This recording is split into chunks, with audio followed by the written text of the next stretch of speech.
Bismillahirrahmanirrahim. Assalamualaikum warahmatullahi wabarakatuh.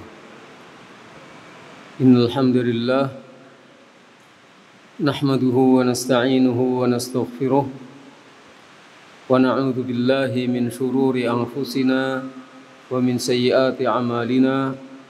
May yahdihillahu fala mudilla lahu wa may yudlil fala hadiya lahu.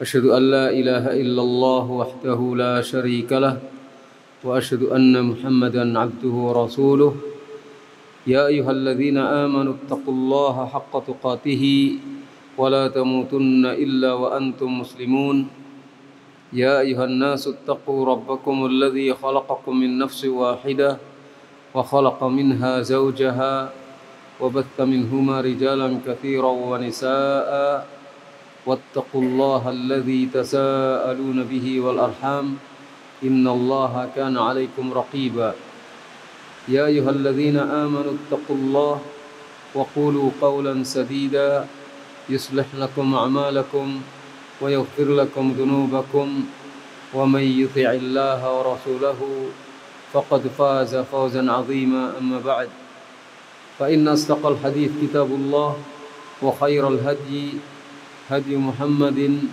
صلى الله عليه وآله وسلم وشر الأمور محدثاتها وكل محدثة بدعة وكل بدعة ضلالة وكل ضلالة في النار. Hadirin yang dirahmati Allah dan seluruh pendengar Radio Bas FM dan yang lainnya yang juga dirahmati Allah. Alhamdulillah,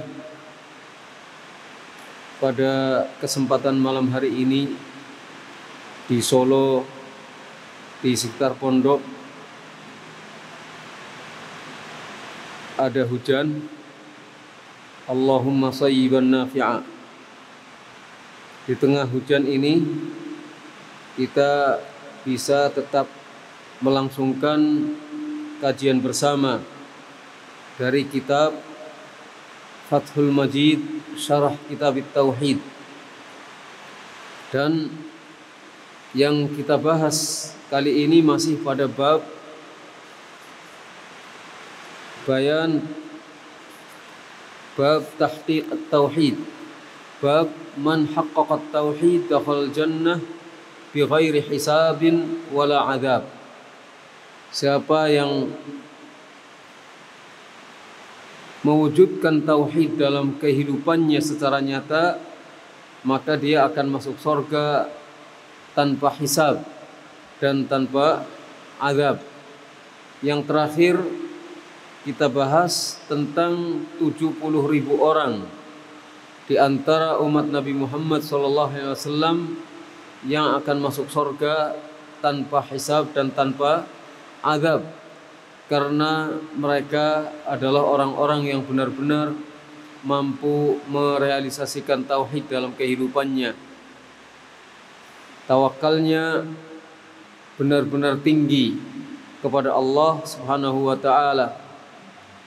Dan Nabi sallallahu alaihi wasallam dalam hadis yang kita bahas meminta tambahan kepada Allah, maka ditambahkan oleh Allah pada setiap 1.000 ditambahkan 70.000 orang. Jadi jumlahnya cukup banyak. Itu yang kita bahas pada kesempatan yang lalu. Lalu kita bahas selanjutnya perkataan al-musannif rahimahullah ta'ala, wa'lam annal haditha la yadullu ala annahum la yubashiruna al-asbab asla fa inna mubasharatal asbab fil jumlati amrun fitriyun daruriyun. Kedengaran ya? Kedengaran. Ketahuilah, kata al-musannif, annal hadith, sesungguhnya hadith yang panjang yang menceritakan pada akhirnya tentang 70.000 orang yang masuk surga tanpa azab dan tanpa hisab dan tanpa azab. Ketahuilah sesungguhnya hadis itu tidak menunjukkan bahwa mereka tidak melakukan asbab sama sekali. Hadis itu tidak menunjukkan bahwa mereka yang 70.000 orang masuk surga tanpa hisab dan tanpa azab. Tidak, artinya hadis ini tidak menunjukkan bahwa mereka tidak melakukan upaya-upaya. Tidak menunjukkan bahwa mereka tidak melakukan sebab-sebab sebagai upaya untuk melakukan apa yang mereka inginkan, termasuk ketika sakit. Fa inna mubasyaratal asbab, artinya mereka tetap melakukan usaha. Hadis itu tidak menunjukkan bahwa mereka tidak melakukan usaha. Fa inna mubasyaratal asbab fil jumlah, sesungguhnya melakukan sebab, melakukan usaha-usaha secara umum merupakan amrun fitriyun, merupakan perkara yang fitri, daruri, yang pasti, merupakan perkara yang sesuai dengan fitrah. Fitrah mereka, fitrah manusia itu selalu melakukan usaha, selalu berusaha. Dan itu adalah sesuatu yang daruri, sesuatu yang pasti. Lan fikaka li ahadin anhu, tidak ada seorang pun yang lepas dari usaha.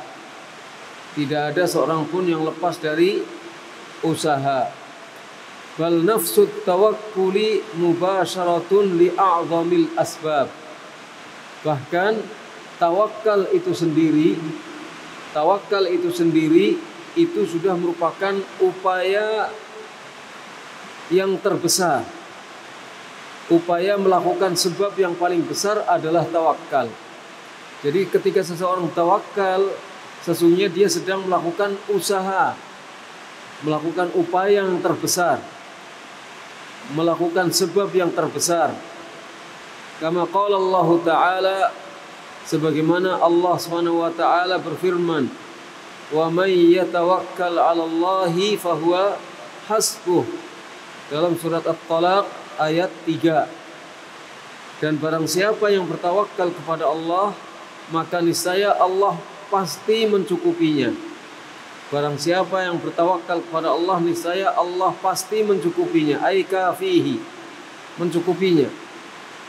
Artinya orang yang bertawakal itu adalah orang yang berusaha.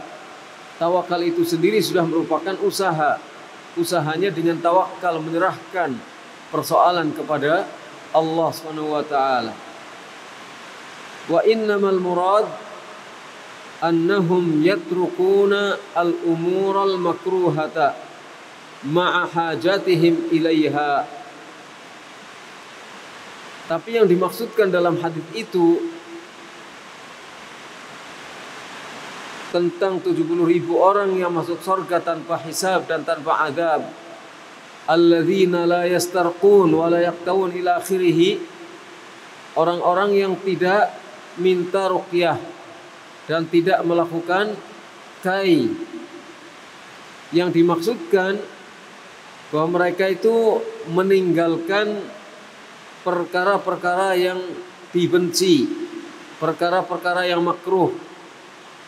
Yang dimaksudkan adalah mereka meninggalkan perkara-perkara yang tidak disukai, perkara-perkara yang makruh, padahal mereka membutuhkannya.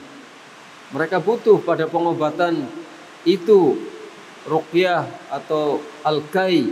Mereka butuh, tapi mereka tidak mau melakukannya karena itu adalah termasuk sebab yang makruh, sebab yang tidak disukai secara syar'i,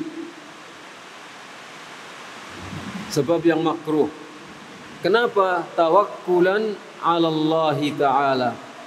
Karena mereka ingin bertawakal kepada Allah. Sebabnya adalah karena mereka bertawakal kepada Allah sepenuhnya. Kaliktiwa'i wal istirqa, misalnya adalah melakukan pengobatan dengan cara al-kai atau minta ruqyah. Mereka tidak lakukan itu karena itu termasuk sebab yang makruh. Sebab yang makruh yang secara hukum tidak disukai. Fatarkuhum lahu likaunihi sababan makruha. Kenapa mereka meninggalkan yang demikian itu? Karena kai atau istirqa atau pengobatan yang makruh itu atau sebab yang makruh itu karena dia adalah sebab yang tidak disukai, sebab yang makruh. Kenapa mereka meninggalkan itu? Likaunihi, karena itu adalah sebab yang makruh. Sebab yang makruh. La siyama wal maridu yatashabbathu fima yadhunnuhu sababan li shifaihi bi khaytil ankabut. Terutama karena orang yang sedang sakit, al-marid, orang yang tengah sakit, itu biasanya bergantung. Menurut persangkaannya dia bergantung kepada sebab bagi kesembuhannya. Bergantung kepada sebab untuk kesembuhannya. Padahal dia bergantung pada jaring-jaring laba-laba. Dia bergantung pada benang laba-laba. Dia sangka dia bergantung pada sebab yang menyembuhkannya.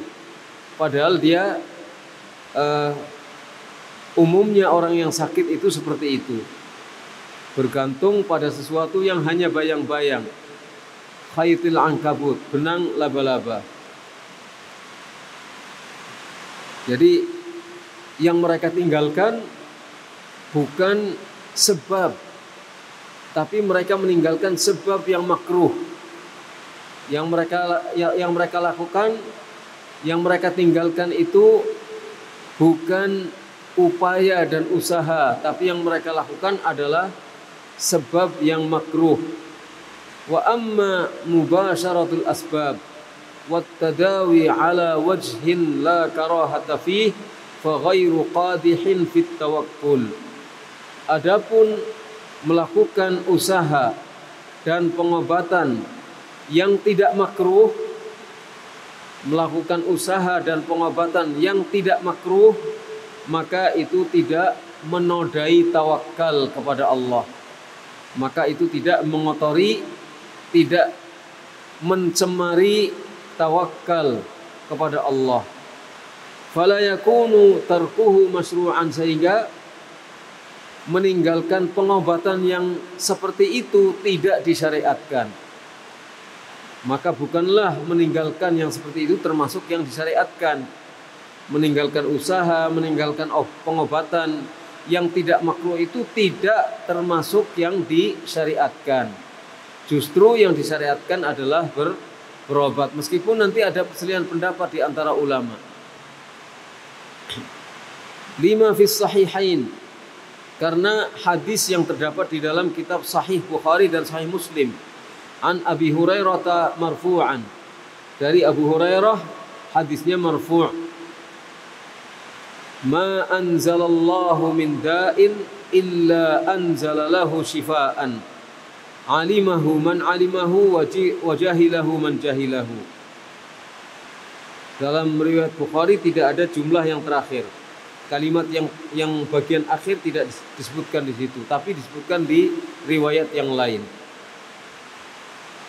Tidaklah Allah menurunkan penyakit apapun. Tidaklah Allah menurunkan penyakit apapun. Karena ada min, bahasanya kalimatnya nakirah, ada min, tidak menurunkan penyakit apapun, kecuali Allah pasti menurunkan obatnya. Jadi kita harus meyakini itu. Tinggal kita mencari apa obat dari suatu penyakit yang dialami oleh manusia. Jadi Allah tidak menurunkan satu penyakit pun kecuali Allah pasti menurunkan obatnya. akan mengetahuinya orang yang mengetahuinya dan akan tidak mengetahuinya orang yang tidak mengetahuinya. Jadi orang yang tahu akan tahu, yang tidak tahu tetap tidak tahu. Kecuali dia mencari tahu akhirnya tahu. Bisa terjadi seperti itu. Hadis ini diriwayatkan oleh Imam Bukhari, dikatakan di dalam kitab Sahihain. Diriwayatkan oleh Imam Bukhari, juga oleh Imam Ahmad, dan juga oleh Imam Muslim.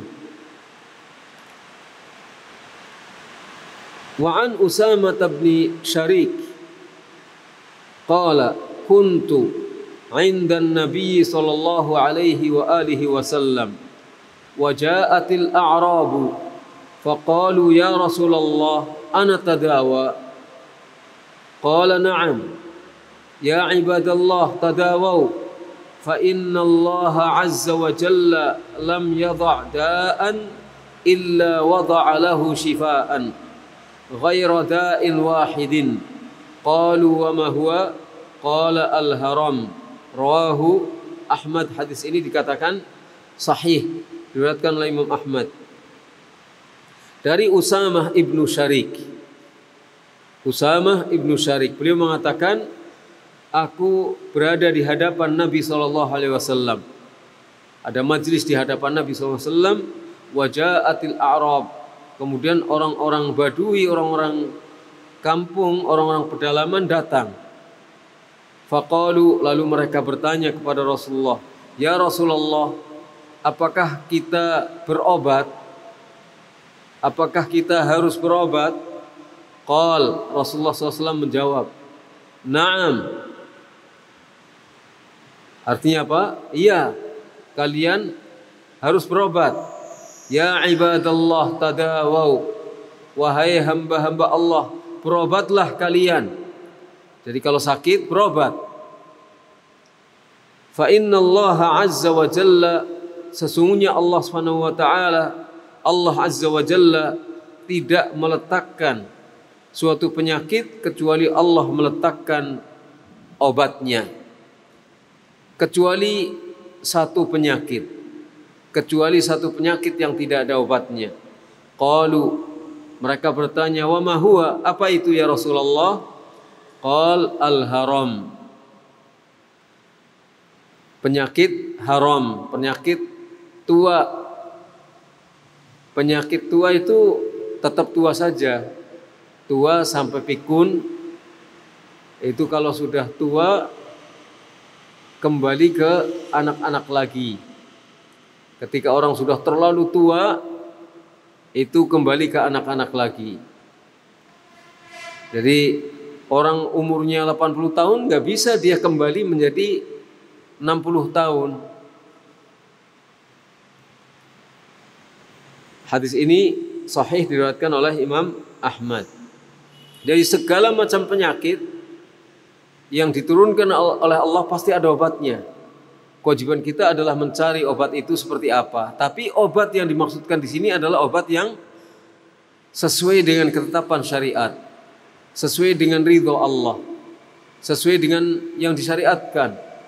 Bukan obat-obat yang haram, dan bukan obat-obat yang apabila dilakukan oleh orang yang bertawakal itu hendaknya bukan obat-obat yang makruh, tapi yang benar-benar obat-obat yang baik, termasuk ruqyah. Jadi istirqa, minta diruqyah, itu adalah sesuatu yang makruh. Qala Ibnul Qayyim rahimahullah ta'ala, wa qad tadammanat hadhihi al-ahaditsu itsbat al-asbab wal musabbabat. Imam Ibnul Qayyim rahimahullah ta'ala mengatakan, sesungguhnya hadis-hadis ini, hadis yang kita baca dalam bab dan hadis yang barusan kita baca, semuanya ini mengandung penetapan sebab dan akibat. Jadi ada sebab dan ada akibat. Ada sebab dan ada yang diakibatkan oleh sebab. Ada yang dihasilkan dari sebab. Wa ibtala qauli man ankaraha. Dan di dalamnya, dalam hadis-hadis itu juga terdapat pernyataan batil tentang perkataan orang yang mengingkari sebab-sebab dan akibat. Jadi dalam hadis-hadis itu terdapat hal yang membatalkan perkataan orang yang mengingkari sebab dan akibatnya. Wal amra bit tadawi, dan juga dalam hadis itu terdapat perintah untuk berobat, untuk melakukan pengobatan. Wa annahu la yunafi at-tawakkul, dan sesungguhnya usaha melakukan pengobatan itu tidak bertentangan dengan tawakal. Tidak menghilangkan tawakal. Kama la yunafihi daf'u alamil ju'i wal 'atas, sebagaimana halnya tidak bertentangan dengan tawakal orang yang tidak bertentangan dengan tawakal usaha untuk menolak rasa lapar dan rasa haus. Jadi menghilangkan rasa lapar, menghilangkan rasa haus itu tidak menghilangkan tawakal. Orang lapar makan itu tidak menghilangkan tawakal. Orang haus minum itu tidak menghilangkan tawakal. Bukan berarti tawakal itu kemudian nggak makan ketika lapar. Tawakal bukan berarti nggak minum ketika haus. Boleh minum dan minum itu tidak menghilangkan tawakal. Boleh makan dan makan itu tidak menghilangkan tawakal. Bahkan bisa jadi makan itu wajib bagi orang tertentu. Meskipun asalnya mubah, makan itu asalnya mubah, tapi bagi orang tertentu mungkin bisa menjadi wajib dan mungkin bisa sunnah dan bisa hanya sekedar mubah, tergantung situasi dan keadaannya. Wallahu a'lam bishawab. Sebagaimana menghilangkan rasa sakitnya lapar dan sakitnya haus tidak menghilangkan tawakal. Menghilangkan rasa panas dan menghilangkan rasa dingin juga tidak bertentangan dengan tawakal. Orang kepanasan berusaha untuk berteduh, itu tidak menghilangkan tawakal. Orang kedinginan pakai jaket, duduk di hadapan perapian, itu tidak menghilangkan tawakul. Menyalakan AC tidak menghilangkan tawakul. Jadi dengan melakukan hal-hal yang sebaliknya, kedinginan melakukan hal yang melawan dingin apa? Kepanasan melakukan hal yang melawan panas apa?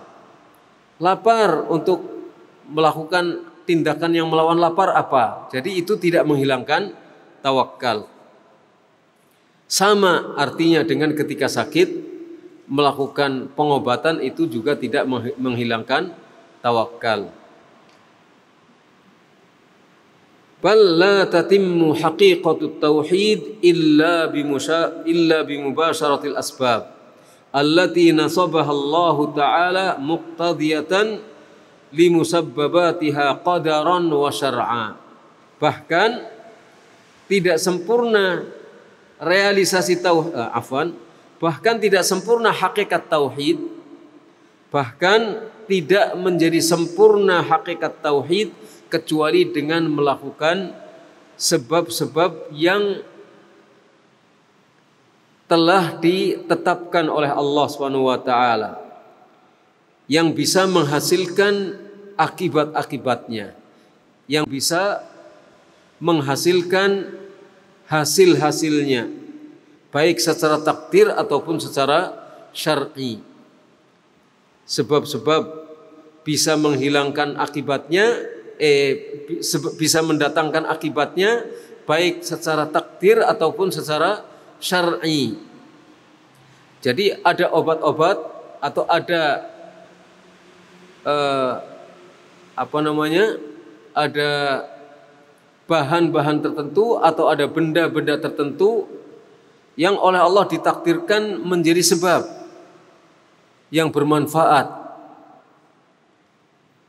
dan ada yang disyariatkan oleh Allah, artinya tidak bertentangan dengan syariat Allah. Ada yang mungkin dijelaskan oleh syariat itu sebagai upaya, sebagai obat. Makanya ketika kita melakukan upaya pengobatan itu merupakan sebab, yang sebab-sebab itu adalah sebab-sebab yang telah ditetapkan oleh Allah, baik secara takdir maupun secara syar'i. Dan itu bisa dilakukan melalui uji coba, melalui lab, melalui percobaan-percobaan, penelitian-penelitian, dan seterusnya. Tapi ada yang dinyatakan berdasarkan ketetapan syariat, ini adalah obat. Pengobatan ini seperti ini, berdoa misalnya, membacakan ayat-ayat Al-Quran, itu misalnya. Jadi ada yang ditetapkan sebagai ketetapan takdir sebagai obat, dan ada yang ditetapkan berdasarkan ketetapan syariat sebagai obat. Misalnya doa-doa, misalnya adalah doa-doa. Yang jelas sebab yang harus kita lakukan adalah sebab yang ditetapkan oleh Allah, atau sebab yang diakui kebenarannya sebagai sebab oleh Allah. Tidak boleh melakukan usaha-usaha atau sebab-sebab yang sebenarnya bukan sebab.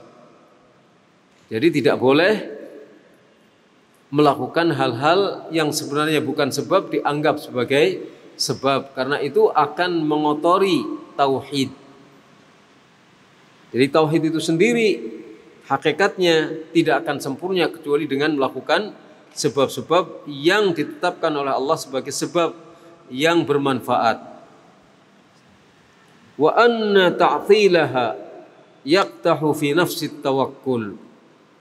Sesungguhnya meniadakan sebab-sebab itu menodai tawakal itu sendiri, mencemari tawakal itu sendiri. Kalau orang tidak mau melakukan upaya-upaya, usaha-usaha, tidak mau melakukan sebab-sebab, tindakannya ini sesungguhnya telah menodai tawakal itu sendiri. Kama yaqtahu fil amri wal hikmah, sebagaimana juga menodai perintah dan hikmah. Perintahnya supaya berobat, tidak berobat berarti di sini menodai perintah. Wal hikmah, menodai hikmah juga, karena di balik berobat itu ada hikmahnya. Di dalam penyakit itu ada hikmahnya. Dan kalau tidak mau berobat berarti dia tidak mengakui adanya hikmah. Kenapa sakit dan kenapa berobat? Itu semuanya ada hikmah yang ditetapkan oleh Allah. Kalau tidak mau melakukan upaya berarti dia telah menodai hikmah. Seperti orang Jabriyah.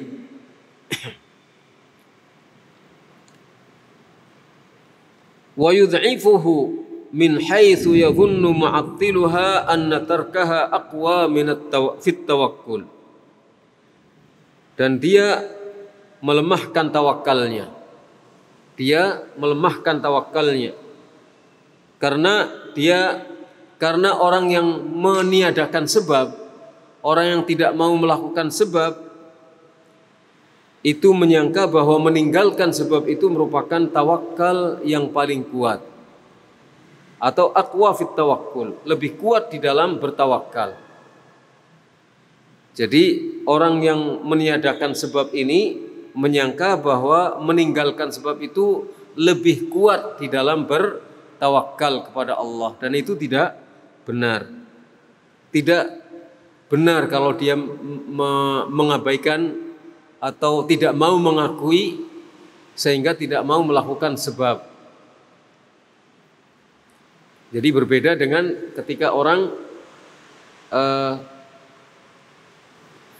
tidak mau melakukan pengobatan hal tertentu, tapi karena dia yakin kepada Allah, ini berbeda. Ini sama sekali tidak mau melakukan pengobatan, sudahlah, nyerah saja, tawakal saja. Jadi dia alasannya tawakal, padahal mungkin dia putus asa, padahal mungkin dia sebenarnya sudah tidak punya harapan apa-apa. Nah, ini merusak tawakalnya.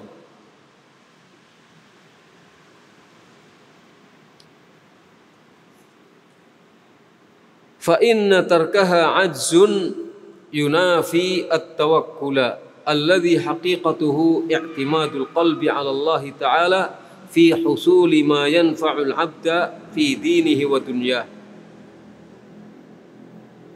wa daf'i ma yadhurruhu fi dinihi wa dunyah.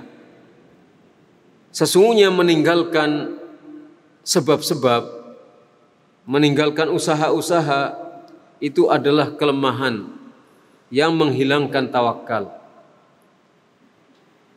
Yang pada hakikatnya tawakal itu adalah bersandarnya hati kepada Allah Subhanahu wa taala di dalam mendapatkan apa yang memberi manfaat kepada manusia, kepada hamba, baik dalam agamanya maupun di dalam urusan dunianya, dan menolak apa yang membahayakannya, baik dalam agamanya maupun dalam urusan dunianya. Itu sebab pada hakikatnya tawakal itu adalah ketika hati bersandar sepenuhnya kepada Allah Subhanahu wa taala. Untuk apa bersandarnya? Memperoleh apa yang bermanfaat, baik bermanfaat untuk urusan agamanya dan untuk urusan dunianya. Contohnya seperti ini. Orang sakit, lalu berusaha, dan usahanya sembuh. Maslahatnya adalah maslahat untuk agamanya dan dunianya. Kenapa? Sebab kalau dia tidak melakukan usaha, dia berdalih dengan tawakal, kemudian tidak sembuh, dia akan menyalahkan tawakalnya, akan menyalahkan Allah Subhanahu wa taala. Berarti merusak agamanya. Agamanya rusak. Dunianya, fisiknya tidak sembuh. Akidahnya, tawakalnya rusak. Karena semula dia terlalu percaya pada tanpa usaha melakukan pengobatan, akhirnya tidak sembuh. Kemudian protes. Ini namanya merusak agamanya. Tawakalnya jadi rusak. Maka kalau orang yang seperti ini, dia tidak boleh meninggalkan pengobatan. Harus berobat. Karena dengan berobat, dia akan mendapatkan manfaat.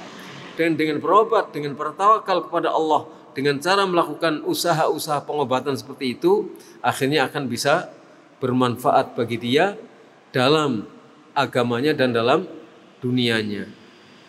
Jadi pahami ya? Jadi pahami insya Allah. Kalau tidak mau melakukan usaha, nggak mau berobat, ujung-ujungnya menyalahkan Allah. Saya sudah bertawakal, kok engkau tidak menyembuhkan saya ya Allah? Rusak, protes kepada Allah. Jadi dia harus berobat. Dengan berobat dia akan semakin bertawakal kepada Allah, akan semakin pasrah kepada Allah. Karena dia sudah melakukan usaha. Tapi setelah usaha dia pun tetap harus bertawakal kepada Allah. Karena yang menyembuhkan itu bukan obatnya. Obatnya itu hanya jalan. Tapi yang menyembuhkan adalah Allah SWT. Tetap keyakinannya bertawakal kepada Allah, dan keyakinannya yang menyembuhkan itu adalah Allah SWT. Obatnya adalah usaha. Usaha untuk melakukan supaya tawakalnya tetap utuh dan bisa mendapatkan manfaat duniawi. Sembuh.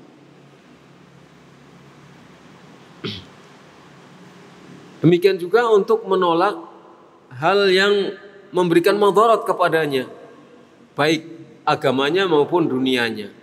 Jadi dengan bertawakal maksudnya untuk menghilangkan madarat dalam urusan agama dan dalam urusan dunianya. Intinya pada tawakal, usaha pengobatan itu adalah usaha. Intinya terletak pada tawakalnya kepada Allah. Tapi tawakal itu akan utuh tawakalnya kalau kita melakukan usaha-usaha yang sesuai dengan ketetapan syariat Allah Subhanahu wa taala. Fala yaj'alul 'abdu 'azzahu tawakkulan. Maaf, ada yang kelewat. Wala budda ma'a hadzal i'timad min mubasharatil asbab.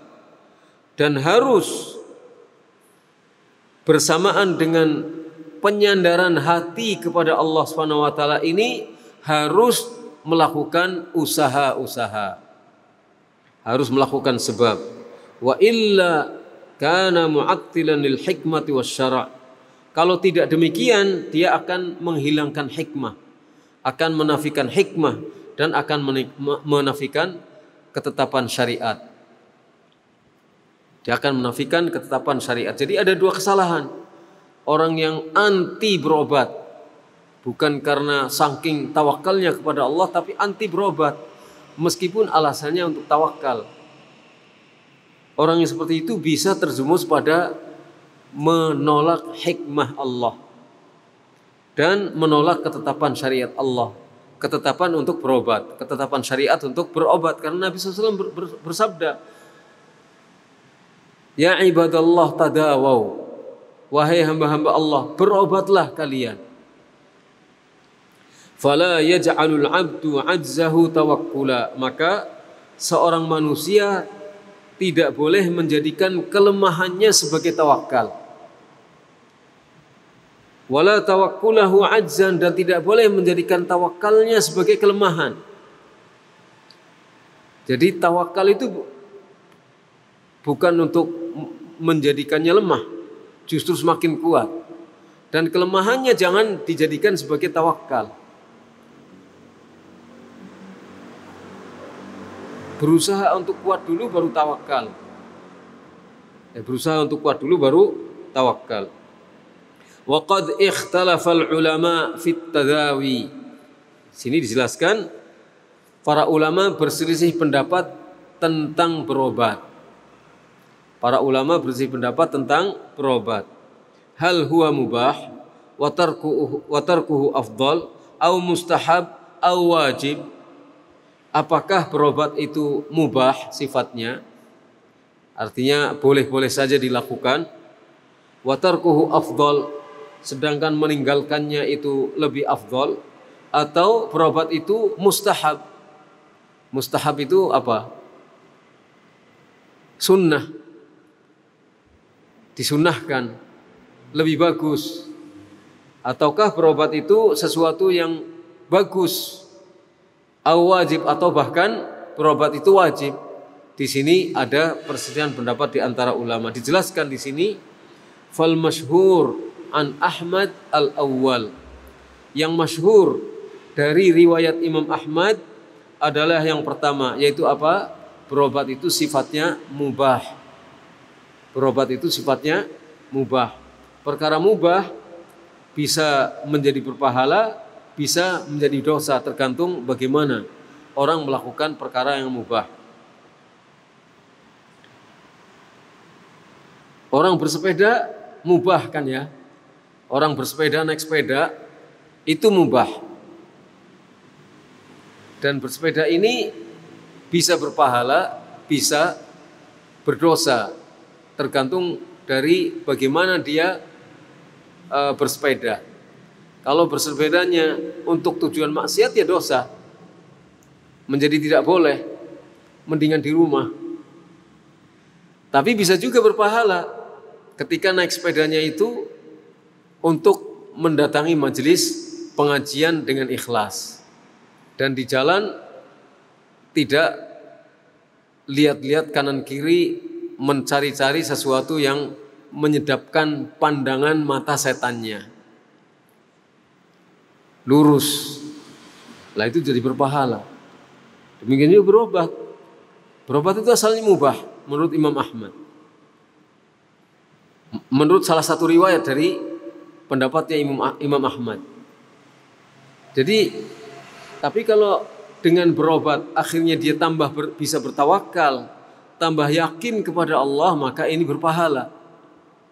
Tapi dengan misalnya karena ini dia nggak mubah, udahlah, saya nggak mau berobat. Tapi dengan tidak mau berobat akhirnya dia menyalah-nyalahkan Allah, maka bisa menjadi berdosa. Lihadzal hadis wa ma fi ma'nah, berdasarkan hadis ini, hadis yang tadi di atas dan hadis yang semakna dengannya. Wal masyhur 'inda Syafi'iyah at-tsani,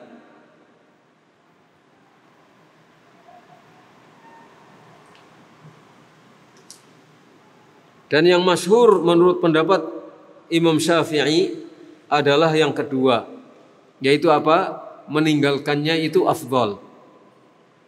Meninggalkannya itu afdal. Ini bukan anti terhadap berobat, tapi dia memilih untuk tidak berobat karena dia yakin dengan tidak berobat tawakalnya akan tambah kuat. Dia tidak menolak adanya pengobatan, tidak mengharamkan berobat, tapi dia yakin dengan tidak melakukan pengobatan, dia tambah bertawakal dan tambah kuat keyakinannya kepada Allah. Ini menurut ulama Syafi'iyah. Hatta dzakara an-Nawawi fi syarh Muslim annahu madhhabuhum wa madhhabu jumhur salaf wa ammatil khalaf. Bahkan Imam Nawawi di dalam syarh Muslim menyebutkan bahwa ini adalah madhab mereka, madhabnya para pengikut Imam Syafi'i, dan madhab jumhur salaf, madhab jumhur mayoritas para salaf, dan umumnya para khalaf yang bukan salaf. Wakhtarahul wazir Abul Mudhaffar, pendapat ini dipilih oleh Al-Wazir Abu Al-Mudhaffar.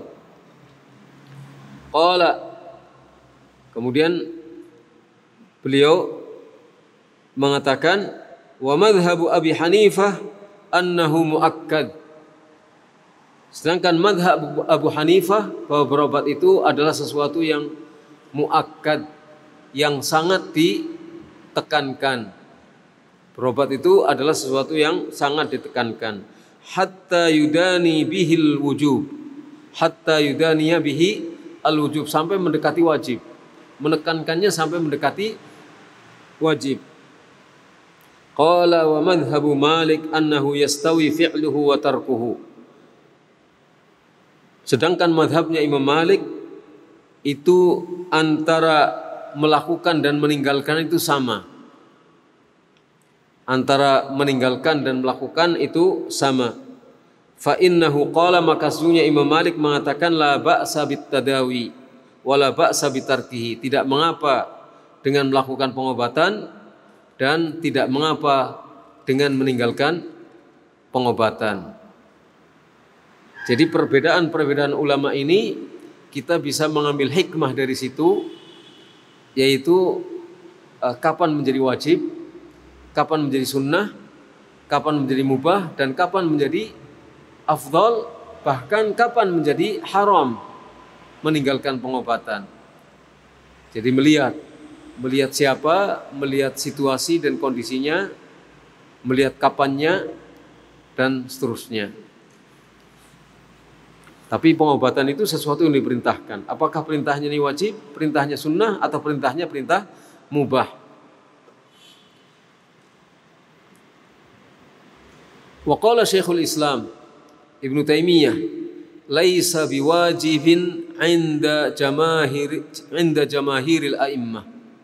Pengobatan itu tidak wajib menurut mayoritas imam. Wa innama aujabahu ta'ifatun qalilatun min ashabis Syafi'i wa Ahmad. Tetapi itu diwajibkan oleh segolongan kecil dari pengikut mazhab Syafi'i dan madhab Ahmad. Wallahu a'lam bishawab. Intinya pengobatan itu sesuatu yang ada dasar perintahnya, tapi bagaimana orang melakukannya itu ada perbedaan di antara para ulama. Yang jelas tidak boleh anti terhadap pengobatan dengan alasan tawakal yang akhirnya justru menghilangkan tawakal kepada Allah. Sampai di situ selesai. Kemudian kita lanjutkan perkataan al-musannif tentang hadis bagian yang akhir. Qauluhu faqama Ukkashah ibnu Mihsan. Lalu bangkitlah Ukkashah ibnu Mihsan bi dhammil ain wa tasydidil kaf. Ukkashah wa Mihsan bi kasril mim wa sukunil ha wa fathis sad al-muhmalatain. Sedangkan Mihsan itu dengan dikasrah mimnya mi wa sukunil ha wa fathis sad al-muhmalatain, dengan disukun ha tanpa titik dan di fathah sad tanpa titik, karena kalau ada sad di titik menjadi dhad, ha menjadi kha. Ini namanya muhmalah. Disukun haknya dan di fathah sadnya. Mihsan, Ukkashah ibnu Mihsan ibnu Hurthan, bidhammil muhmalah, di dhammah huruf haknya, wa sukun ar-ra, dan dengan disukun ra-nya, Hurthan, ba'daha muthallathah, sesudah itu ada huruf yang titiknya 3. Hurthan al-Asadi min Bani Asad ibni Khuzaimah, dari Bani Asad ibni Khuzaimah itu Ukkashah ibnu Mihsan. Al-Asadi dari Bani Asad ibnu Khuzaimah. Kana minas sabiqin ilal Islam. Ukkashah ini termasuk orang yang terdahulu di dalam Islam. Wa min ajmalir rijal, termasuk orang yang paling cakep. Ukkashah ini termasuk orang yang paling cakep. Orang Solo bilang handsome.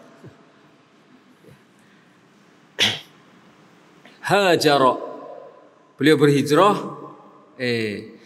wa syahida badran wa qatala fiha, dia menyaksikan perang Badar dan berperang di perang Badar. Wastushhida fi qitalir riddah ma'a Khalid biyadi Thulaihah al-Asadi sanatathnai asyrah.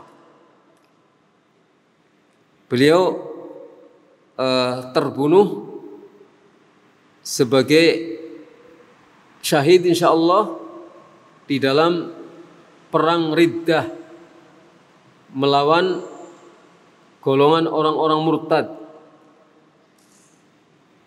Waktu itu dikomandani oleh Khalid ibnul Walid.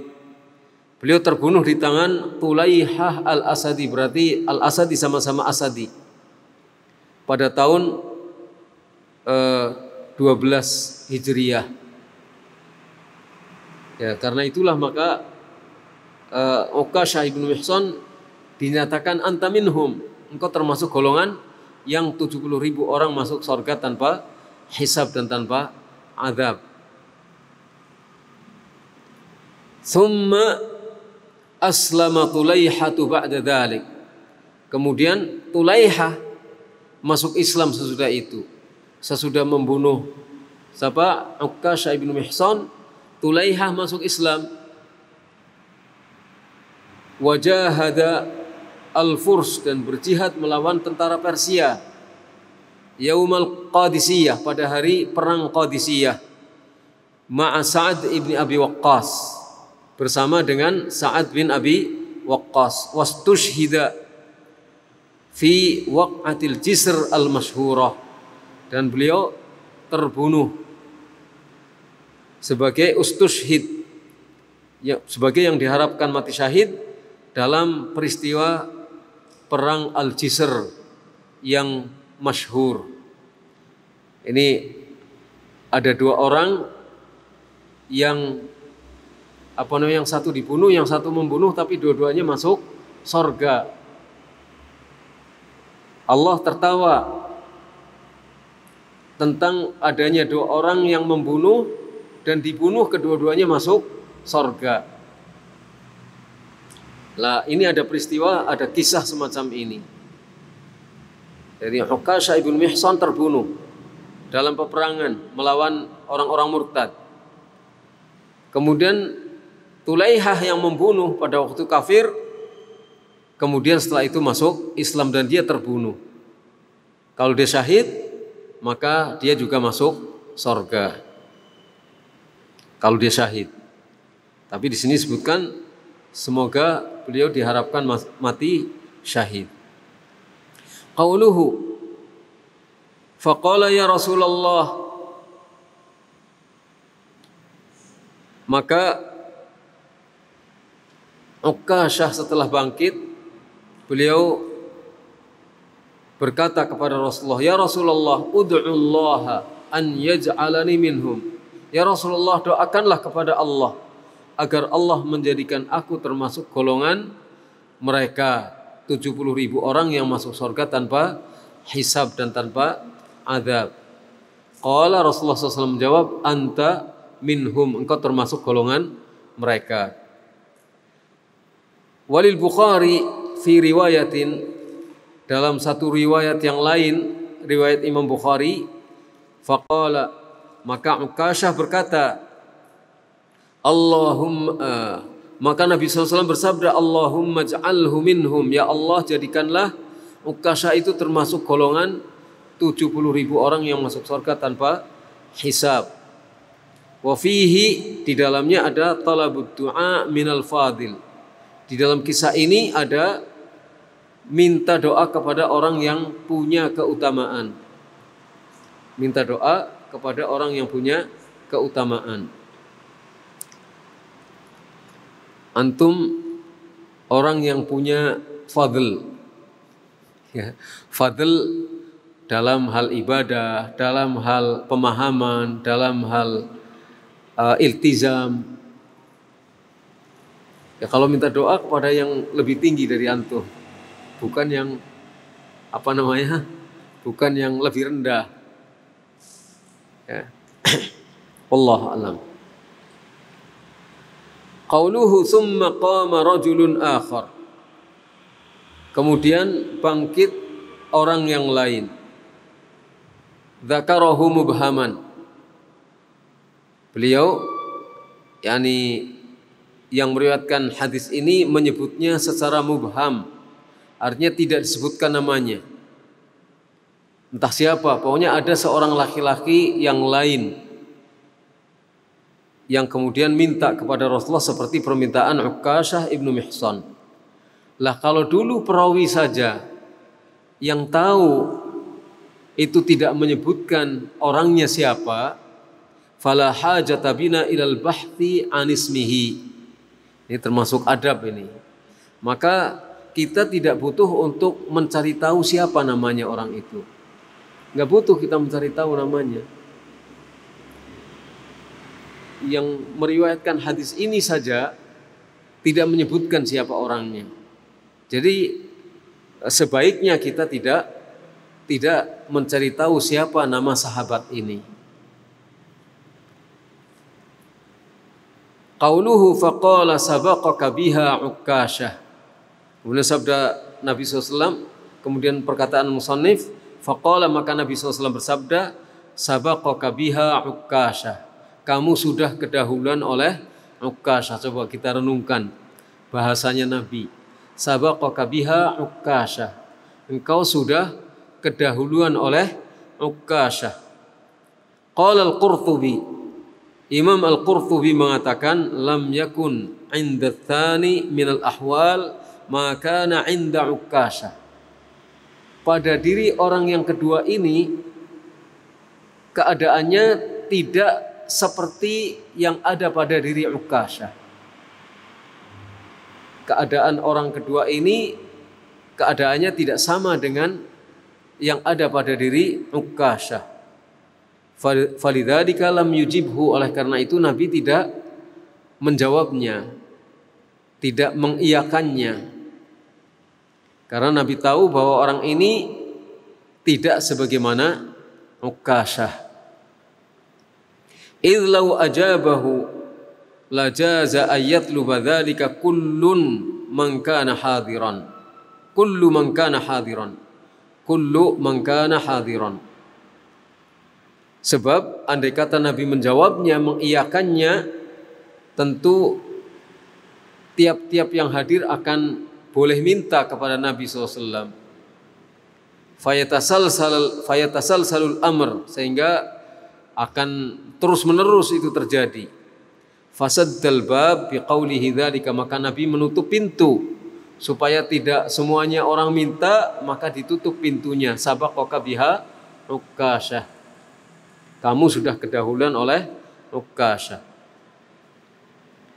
Qala al-musannif rahimahullah wa fihi isti'malul ma'arid wa husnu khuluqihi sallallahu alaihi wasallam. Di dalam hadis ini terdapat penggunaan bahasa tidak langsung, dan di dalamnya terdapat penjelasan tentang indahnya akhlak Nabi sallallahu alaihi wasallam. Itu kan menunjukkan bagaimana Nabi SAW akhlaknya sangat mulia. Beliau tidak mengatakan langsung, udah tutup, nggak ada lagi orang minta. Enggak begitu, tapi sabaqaka biha Ukasyah, kamu sudah kedahuluan oleh Ukasyah. Intinya udah, yang lain-lain sudah nggak ada yang minta lagi. Itu menunjukkan akhlaknya Nabi SAW, dan ini adalah bahasa tidak langsung dari Nabi Sallallahu Alaihi Wasallam. Jadi selesai yang kita bahas, kita mungkin membaca kesimpulan, kita ulang lagi kesimpulannya. Qala al-musannif rahimahullah fihi masail. Al-musannif, yakni penyusun kitab tauhid alladzi huwa haqqullah 'alal 'abid. Siapa? Syekh Muhammad ibnu Abdul Wahhab rahimahullah mengatakan fihi, di dalam bab ini, bab man haqqaqa tauhid dakhalal jannah bi ghairi hisab. Siapa yang merealisasikan tauhid, dia akan masuk surga tanpa hisab. Dalam bab ini ada banyak masalah. Al-ula, yang pertama, ma'rifatu maratibin nas fit tauhid. Mengenal tingkatan-tingkatan manusia dalam tauhid. Jadi manusia dalam tauhid itu tidak satu tingkat. Dan ini harus kita pahami. Tingkat manusia tertinggi tauhidnya sesudah Nabi adalah Abu Bakar, kemudian Umar, kemudian Utsman, kemudian Ali, kemudian baqi al-ashrah al-mubasysyirin bil jannah. Artinya apa? 10 orang yang masuk surga yang dikabarkan oleh Nabi SAW, selain 4 orang yang pertama, kemudian ahlu Badr, kemudian ahlu Bai'at Ridwan, dan seterusnya. Termasuk di dalamnya Ukasyah ibnu Mihsan dan yang lain. Jadi tingkatan-tingkatan manusia dalam tauhid itu berbeda-beda. Makanya ini memberikan dorongan semangat kepada kita untuk terus maju. Sebab siapa tahu bahwa tingkat tauhid kita tidak termasuk golongan menengah ke atas, tapi termasuk golongan menengah ke bawah. Jadi bagaimana caranya supaya kita menjadi orang bertauhid dalam golongan menengah ke atas? Ini salah satu faidahnya dengan memahami manusia tingkatannya dalam tauhid tidak sama. Jadi kita berusaha untuk bagaimana mengejar peringkat menengah ke atas. Apa bisa itu? Bisa kalau kita mau, insya Allah, dengan taufik dari Allah. Ats-tsaniyah, ma ma'na tahqiqihi. Yang kedua, apa makna daripada merealisasikan tauhid? Artinya faham maknanya, meyakini, mengamalkan apa yang menjadi konsekuensi daripada tauhid, dan menentang segala hal yang berlawanan dengan tauhid. Ats-tsalitsah, yang ketiga, tsana'uhu subhanahu wa ta'ala ala Ibrahim bi kaunihi lam yakun minal musyrikin. Pujian Allah subhanahu kepada Ibrahim, bahwa Ibrahim tidak termasuk golongannya orang-orang yang musyrik. Dan itu Allah sebutkan di dalam Al-Quran, Allah abadikan, lam yaku minal musyrikin. Ini kan pujian yang luar biasa. Pujian luar biasa. Disebut langsung oleh Allah, Ibrahim itu adalah lam yaku minal musyrikin. Tidak termasuk golongannya orang-orang yang musyrik. Luar biasa. Karena Ibrahim adalah Nabi Allah dan Khalilnya. Kemudian ar-rabi'ah yang keempat, thana'uhu ala sadatil awliya bisalamatihim minasyirk. Pujian Allah kepada para pemuka wali-wali Allah karena selamatnya mereka dari syirik. Misalnya wa ala rabbihim yatawakkalun. Mereka terhadap Rabbnya sangat-sangat bertawakal. Walladzina hum bihim, maaf bukan itu, walladzina hum bi rabbihim la yusyrikun, itu maksudnya. Dan mereka, artinya para pemuka wali-wali Allah, terhadap Rabbnya tidak musyrik. Jadi wali Allah itu adalah orang yang tidak musyrik. Kalau syirik, melakukan tindakan musyrik, ya bukan wali Allah. Apapun tampilannya, kalau dia masih melakukan tindakan syirik, bukan wali Allah. Al-khamisah, kaunu tarqir ruqyati wal kayyi min tahqiqit tauhid. Yang kelima, bahwa meninggalkan ruqyah dan kai termasuk realisasi tauhid. Meninggalkan ruqyah maksudnya tidak minta-minta untuk diruqyah. Al-kai maksudnya tidak menjadikan kai sebagai alternatif pertama. Al-kai tidak dijadikan sebagai alternatif pertama, itu termasuk realisasi tauhid. Kemudian yang keenam, kaunul jami' litilkal khisal huwa tawakkul. Kemudian yang keenam apa? Yang menghimpun semuanya itu adalah tawakal. Tidak istirqa, tidak kai, tidak tatayyur. Yang bisa menghimpun semuanya, yang mewakili itu semuanya adalah tawakalnya kepada Allah. Jadi dengan bertawakal akhirnya dia tidak minta-minta, tidak tatayyur.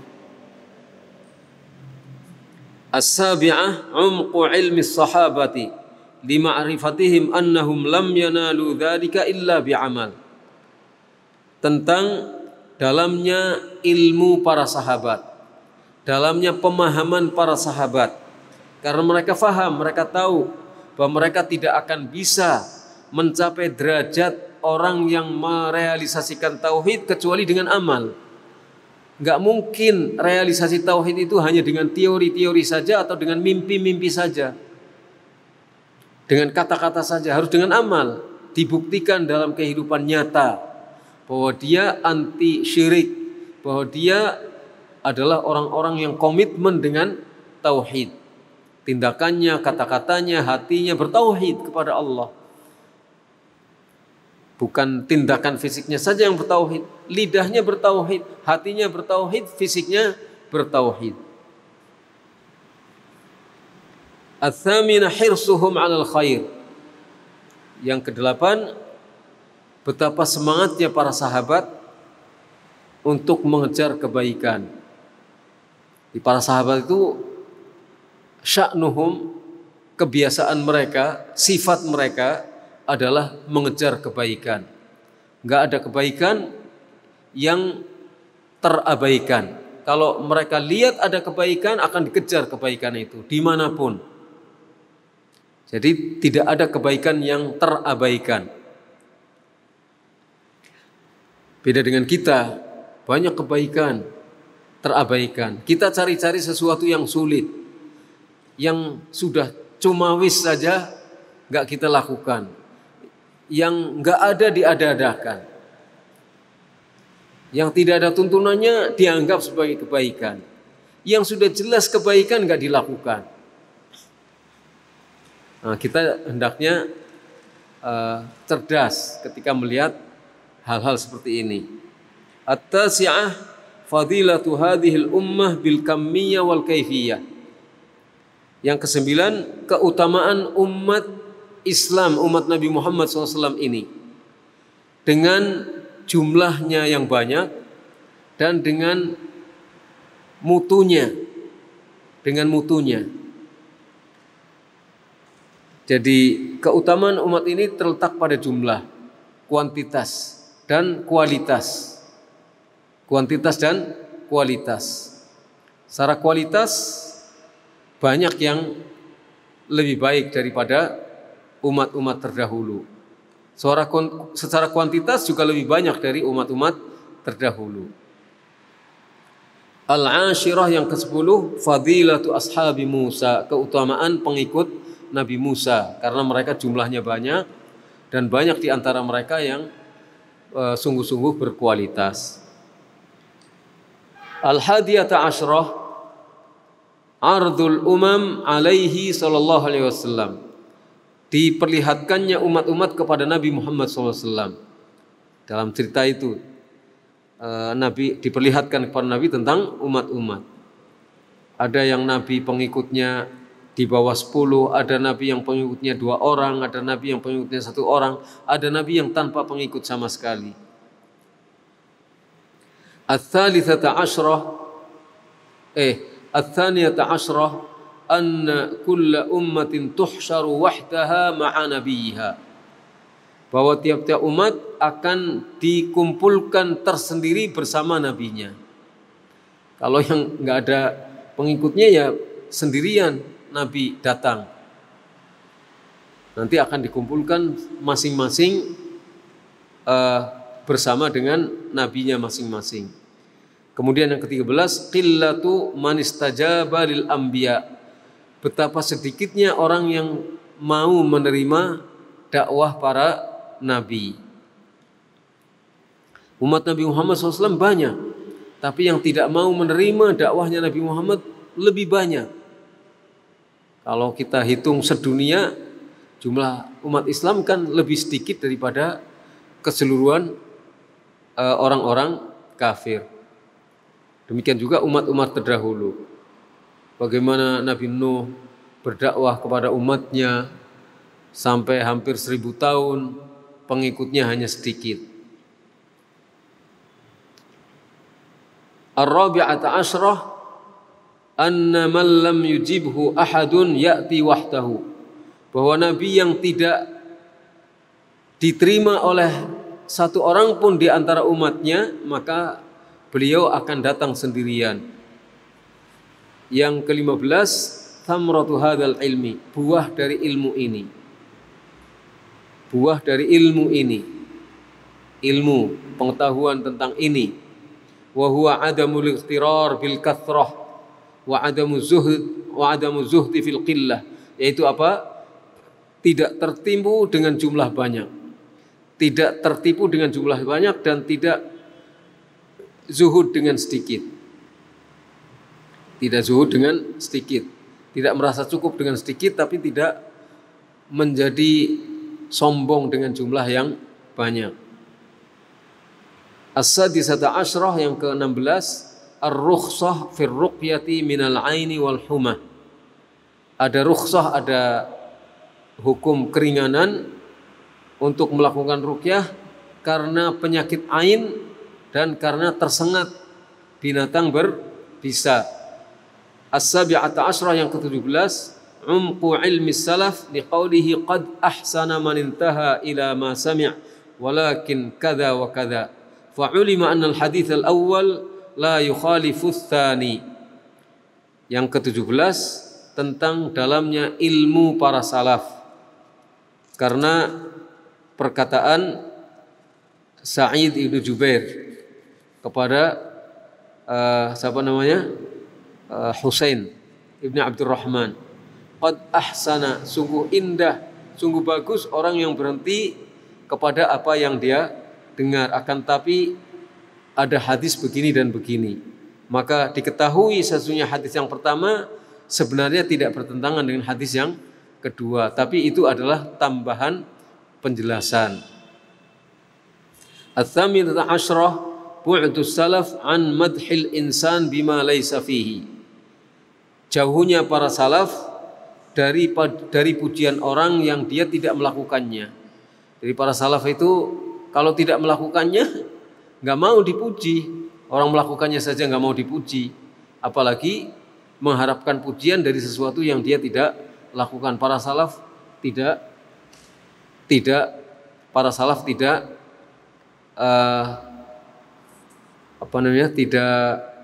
salaf itu jauh dari itu, dari mengharapkan pujian sesuatu yang dia tidak lakukannya.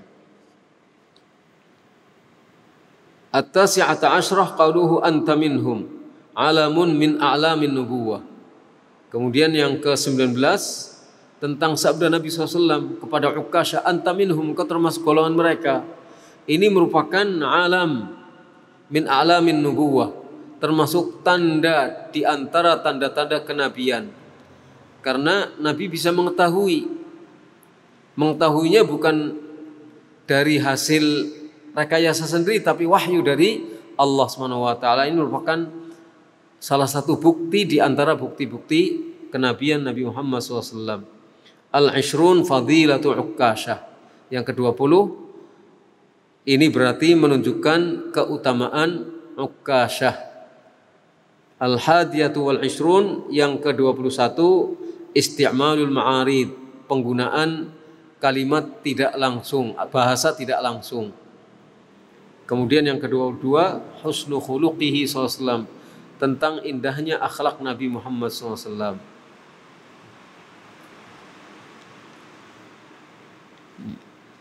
Ada kitab namanya Nadratun Na'im fi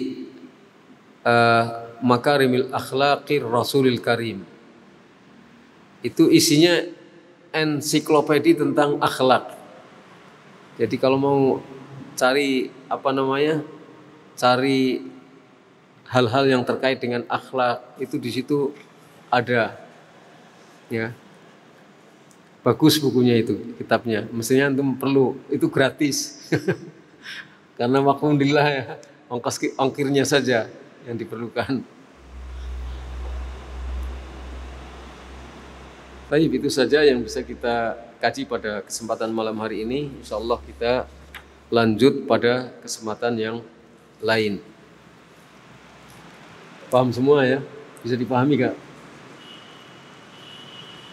Mudah-mudahan dipahami. Yang penting faham, kemudian kita berusaha untuk melaksanakan apa yang menjadi konsekuensi tauhid, dan kita usahakan agar kita mampu merealisasikan tauhid dalam kehidupan nyata kita dengan sebenar-benarnya, dan terus kita harus berusaha untuk meningkatkan kualitas diri kita. Nas'alullaha yuwaffiqana wa iyyakum wa sallallahu ala nabiyyina Muhammad wa ala alihi wa sahbihi ajma'in. Subhanakallahumma hamdika asyhadu an la ilaha illa anta astaghfiruka wa atubu ilaik. Assalamualaikum warahmatullahi wabarakatuh.